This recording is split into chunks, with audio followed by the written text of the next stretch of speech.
Comparison between the two, between my position as a writer in America and my position as a writer in France. I'd be very happy to discuss that. The position which writers such as myself hold in America those positions are very lowly. Science fiction is considered to be something for adolescents, for just high school kids, and for disturbed people in general to read in America. And the publishers will buy a novel which must meet rigid moral standards, the standards which librarians have, which has to do with sex and violence and so forth. So we are limited in our writing to books which have no sex, no violence, and no deep ideas. Just something of an adventure kind of nature, what we call space opera, which is just westerns set in the future. And this is a strong pressure on us. The field, science fiction, is just a genre there, ranked at the level of nurse romance publications. We are considered at the bottom rung. Now, it's not as bad today as it was a few years ago, because recently the academic community has discovered us, and there are scholarly articles being written in America about science fiction. And also, science fiction novels are being used in courses at universities and high schools and colleges. In fact, one of my novels is used even in a course in the modern novel, not just as a science fiction novel, but as an example of the modern novel. But that's rare. And the general attitude is still highly prejudicial in America.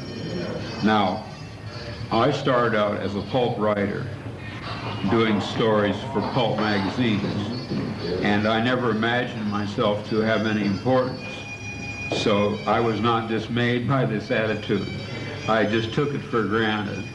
I had been a clerk in a store, and I was used to having people yell at me and tell me what to do. And so to find myself a writer and be yelled at and told what to do did not surprise me.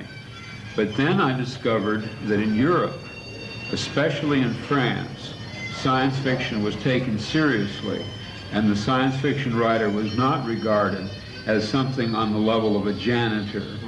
And my delight was enormous, and my amazement was enormous, and my agent was quite pleased.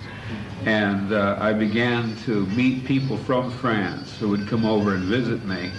A gentleman who was doing his dissertation on a novel of mine came to visit me, and I was simply amazed. I could not imagine anyone taking science fiction seriously.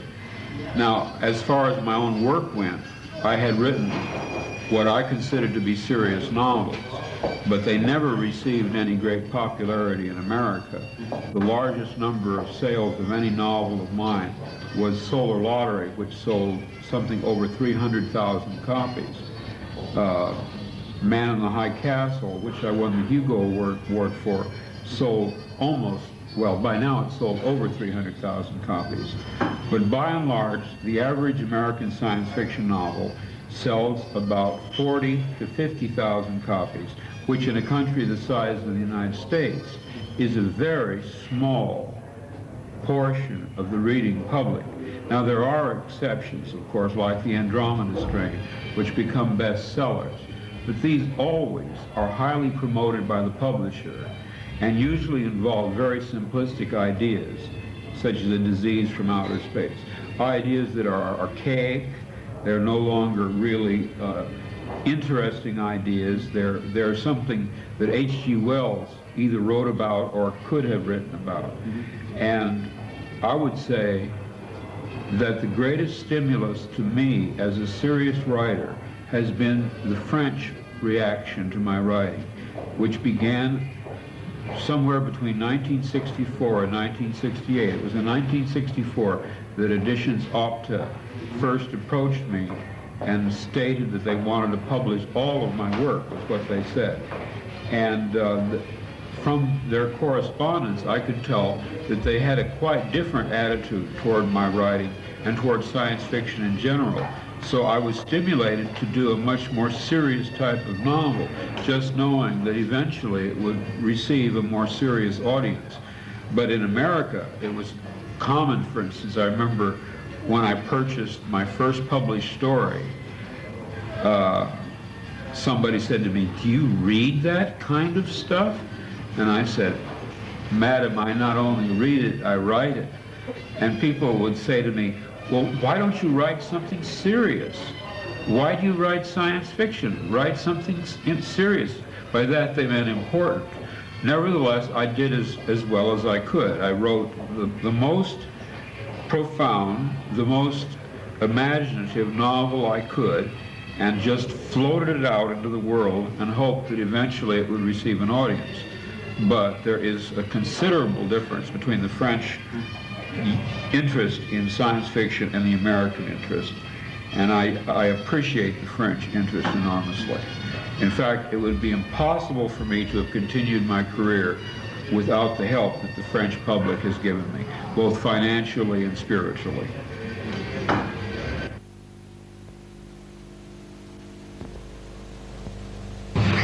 First of all, there is a major flaw in America which does not appear to exist in France, and that is the American people are basically anti-intellectual. They're not interested in novels of idea, and science fiction is essentially a field of ideas. And the anti-intellectualism of America and Americans prohibits their interest in imaginative ideas, in intellectual concepts. But there's another facet as regards my particular work, say compared to other science fiction writers. I grew up in Berkeley, and my education was not limited in all to reading other science fiction novels preceding my own, such as Van Vogt or Heinlein, or people of that kind, Paget and so on, Bradbury. What I read, because it's the university city, was Flaubert, Stendhal, Balzac, Proust, and the Russian novelists influenced by the French, people like Turgenev. And I even read Japanese novels, modern Japanese novels, novelists who were influenced by the French realistic writers. And I think one reason that I've been popular in France is because the slice of life realistic novel that I write is essentially based on the 19th century French realistic novels. For instance, if I were to name my favorite novels, I would name Madame Bovary and Stendhal's The Red and the Black. Those would be my two favorite novels. Or Turgenev's Fathers and Sons. And in a sense, I was learning about the novel not from English prose models, but from French prose models. So it makes sense, perhaps, that my writing would be well received in France. A novel of mine such as The Simulacra, for example, which contains maybe 15 to 16 major characters, is definitely derived from such French writers as Balzac. I think this applies more to me than to other American science fiction writers. In fact, I think that it's a great flaw in American science fiction writers and their readers that they are insulated from the great literature of the world, Russian novels, French novels, English novels, and the great American novels. In other words, it's a closed loop. an American science fiction writer is usually someone who has been a science fiction fan and has read only science fiction novels. So when he goes to write science fiction, he bases it solely on prior science fiction. But because I was fortunate enough to live in Berkeley, which is probably as much an intellectual center as you'd find anywhere in the world, I was not limited as my other friends who write science fiction are.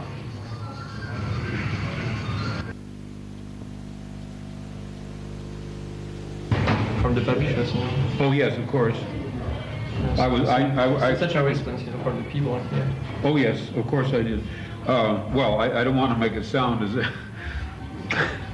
Well, I had been told that, you know, by my agent and by friends, by French friends, that I would probably encounter publishers and editors that had brought out my books. I'm quite aware of how many books of mine are in print in France and how many editions, because I received, you know, detailed reports from my agent, and I knew, you know, that in France especially, as say, in contrast to Italy or Germany or England, there would be a greater interest in my writing by people in the business, people in the industry, rather than merely fans, readers.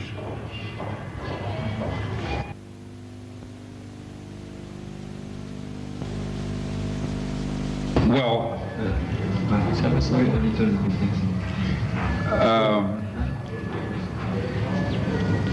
my relationship with the United States has always been a very bad one. It has always seemed to me that I was about to be arrested by the American police for some obscure reason. And perhaps that's because of reading Kafka's The Trial. That book influenced me very much, you know, where someone is arrested for a crime and he is never told what crime he has committed. And in Berkeley, we were very radical. And there's a Bob Dylan song, let's see, he says, whatever it was you were doing, you don't know what it was, but the police say you're doing it again, something like that. And I always had that feeling, and it was a symbol of my sense of alienation from my own country's culture. I mean, they didn't read my books, and I didn't like them, and I didn't feel any affinity, any relatedness to my neighbors and the population in general. I remember one time my fear of the police was so great that whenever I saw a parked police car and I was driving along, I would ask my wife to stop our car and I would surrender to the police on the spot to whatever crime they wanted to accuse me of. My fears became greater during the Nixon administration because at that time there really was some basis for people like me to worry. After Nixon was deposed, my fears went away completely, and I have a sense now that the United States is a permissive and tolerant nation. As far as my reputation in the United States, I don't expect ever to have any reputation in the United States except, well, the police once told me that I was a crusader, and they had no use for crusaders. But unfortunately, they didn't tell me what I was crusading for. I was afraid to ask what it was I was a crusader for. And they told me that if I did not get out of the county, I would be shot in the back or worse some night. And I merely took their advice. I left the United States and went to Canada for a while. But I never found out what I was crusading for. It may have had something to do with my writing, it may have had something to do with my lifestyle, or a combination of both, but I was too afraid of the police to ask what it was I was doing. Is that at all responsive?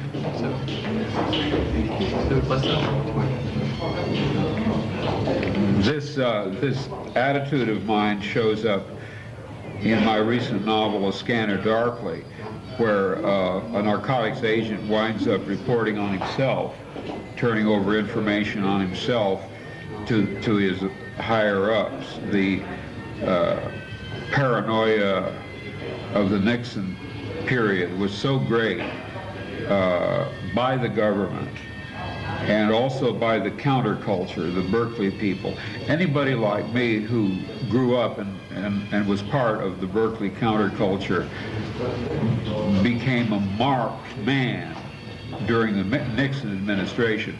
It is impossible to tell how much of our fears were justified.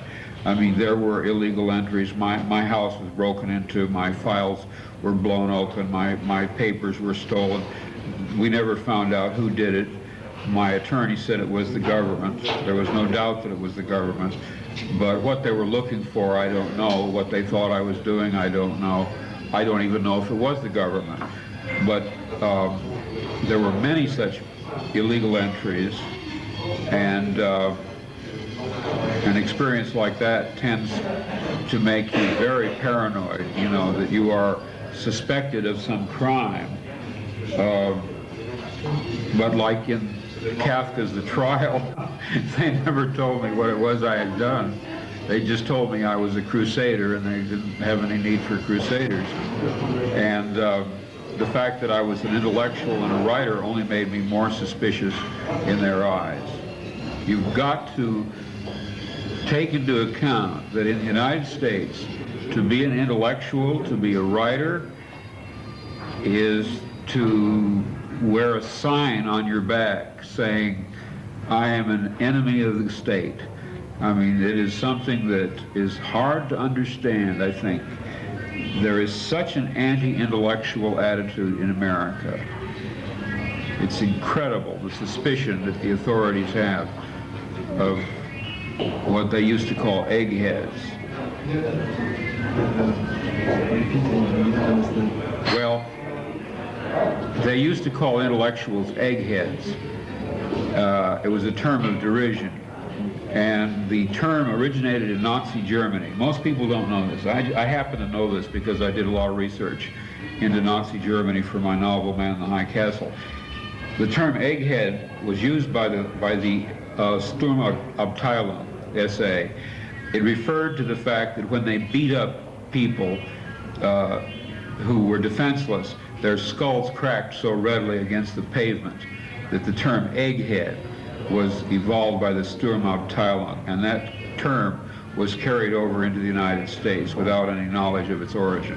However, the fact that that is the origin of the term egghead, which is the term used for American intellectuals, that origin tells a great deal about the kind of people who would use such a term.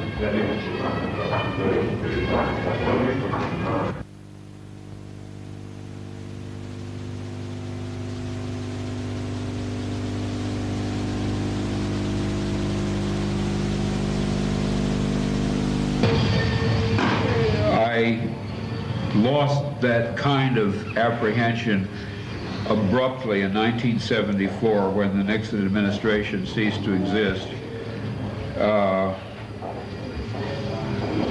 I doubt if the paranoia was irrational, considering the government that the United States had. Had my paranoia been irrational, it probably would have persisted after the Nixon government was deposed. But in March of 1974, the government's program of spying on dissident anti-war intellectuals, the so-called COINTELPRO, was abandoned, and in March of '74, my so-called paranoia disappeared completely. I felt a lifting of the oppression, the sense that there was a watching police agency which was monitoring our activities. I felt that sense lift in March of '74, and has never returned. And it was in March of '74 that the CIA's Operation Chaos, which was to harass, disrupt, and keep surveillance on American dissidents, was officially abandoned. So the kind of paranoia which Michael DeMuth noted, which was real, was based on the fact that we were harassed. We were under surveillance. We really were. There was no doubt about it whatsoever. I've seen my CIA file, I've seen my FBI file. Under the American Freedom of Information Act, I was legally allowed to see both files. The CIA opened my mail, the FBI had a file on me. I've seen both. I no longer have this sense of the police activity.